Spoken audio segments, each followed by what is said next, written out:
பூமியில மொத்தம் எத்தன அதிசயம் இருக்கு நீங்க நினைக்கிறீங்க? எல்லாரும் சொல்றது 7 தான். ஆனா 8 அதிசயம் இருக்குது. அந்த 8வது அதிசயம் என்னன்னு கேட்டீங்கன்னா, நம்மளோட ஹியூமன் பாடி தான். நம்ம ஹியூமன் பாடிலும் நம்ம பிரெயினோட நர்வ் ஃபைபர் மட்டும் 5,00,000 கிலோமீட்டருக்கு நம்ம பிரெயின்குள்ள இருக்கு. நிலவுக்கும் பூமிக்குமான டிஸ்டன்ஸ் வந்து 3.84 லட்சம். ஆனா இது அதோட அதிகமா இருக்கு. நம்ம தினமும் எத்தன தடவ கண்ண மூடுறோம்னு நினைக்கிறீங்க? 14,400லேருந்து 19,200 தடவ நம்ம டெய்லி கண்ண பிளிங்க் பண்றோம். அதுபோல நம்ம வந்து 2000லேருந்து 10,000 வகையான டேஸ்ட்ட நம்ம நாக்கால உணர முடியும். இப்ப சொல்லுங்க, எது 8வது அதிசயம்ன்ட்டு? உலகத்துல பழமையான உயிரினம்னு கேட்டா எல்லாரும் சொல்றது டைனோசர் தான். ஆனா அதுதான் கிடையாது. டைனோசருக்கே ஒரு அண்ணன் இருக்கான்னு சொன்னா நம்புவீங்களா? அதுதான் பிளட் ரெட் ஜெல்லிஃபிஷ். இந்த பிளட் ரெட் ஜெல்லிஃபிஷ் 20 வருஷத்துக்கு முன்னாடியே, அதாவது டைனோசர் வரதுக்கு 20 வருஷத்துக்கு முன்னாடியே நம்ம உலகத்துல இருக்கு. அது இன்னமும் இருந்துட்டு இருக்கு. டைனோசர் அழிஞ்சு கூட நம்ம பிளட் ரெட் ஜெல்லிஃபிஷ் இன்னும் இல்லாத மரம் கேள்விப்பட்டிருக்கீங்களா? அதனால அது எல்லா மரத்துலயும் குரங்கேறுமே அப்படின்னு நீங்க சொல்லலாம். ஆனா சாண்ட்பாக்ஸ்ன்னு ஒரு ட்ரீ இருக்கு. அந்த ட்ரீல மட்டும் குரங்கால ஏறவே முடியாது. ஏன்னா அது ஃபுல்லாக முட்களால் சூழ்ந்திருக்கும். அதுபோல் இந்த சாண்ட்பாக்ஸ் ட்ரீ வச்சு என்ன பண்ணலான்னா, பழைய காலத்துலாம் இங்கை வந்து பேப்பரில் எழுதுவாங்க. அப்படி எழுதும்போது அந்த இங்கு வந்து காயறதுக்கு ரொம்ப நேரம் ஆகும். அதனால் என்ன பண்ணுவாங்கன்னா, இந்த சாண்ட்பாக்ஸ் ட்ரீயில் வந்து மீனோட முள்ளை வந்து பவுடர் ஆக்கி அதுக்குள்ளே பவுடராக வச்சுப்பாங்க. அதுக்கப்புறம் அதை எடுத்து இந்த பேப்பர் மேலே தூவுவாங்க. அப்போ அந்த பவுடரை வச்சுக்க யூஸ் பண்ணுறது தான் இந்த சாண்ட்பாக்ஸ் ட்ரீ. மொத்தம் எத்தனை வகையான கண்ணீர் வருது நீங்கள் நினைக்கிறீங்க? நம்ம கண்ணில் இருந்து மொத்தம் 3 வகையான கண்ணீர் வருது. அதில் ஃபர்ஸ்ட் வந்து பாசல் டியர்ஸ், அதாவது அடிப்படை கண்ணீர். இந்த அடிப்படை கண்ணீர் வந்து நம்ம கண்ணை தூசிலேருந்து ப்ரொடெக்ட் பண்ணுறதுக்காக வருது. செகண்ட் ஒன் வந்து உணர்வுச்சார் கண்ணீர், அதாவது சைக் டியர்ஸ்.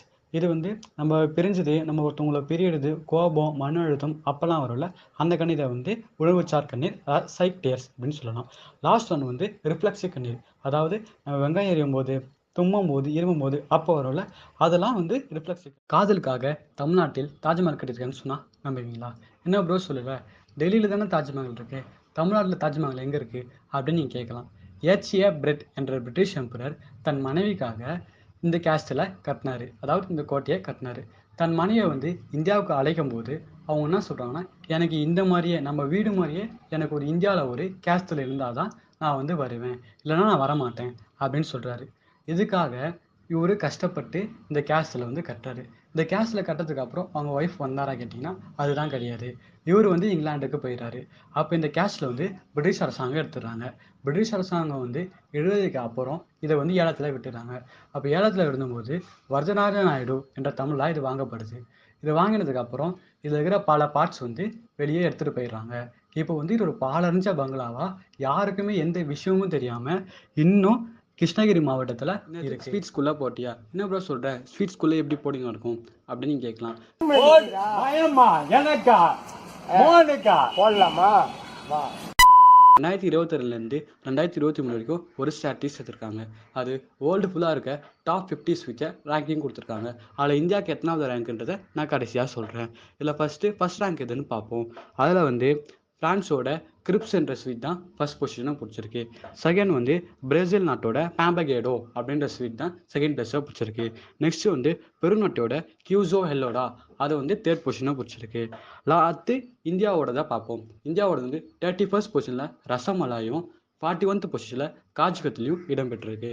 அதே போல் கடைசி 2 ஸ்வீட்ஸில் வந்து டென்மார்க் வந்துலேருந்து கோல்ஸ்காலும், நெக்ஸ்ட்டு ஸ்பெயின் நாட்டோட பாஸ் சீஸ் கேக், இது வந்து கடைசி 2 பொசிஷன் வந்து ஆக்குபை பண்ணிருக்கு.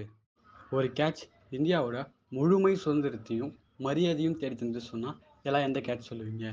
அந்த மேட்சை பற்றி தான் நம்ம பேச போகிறோம்.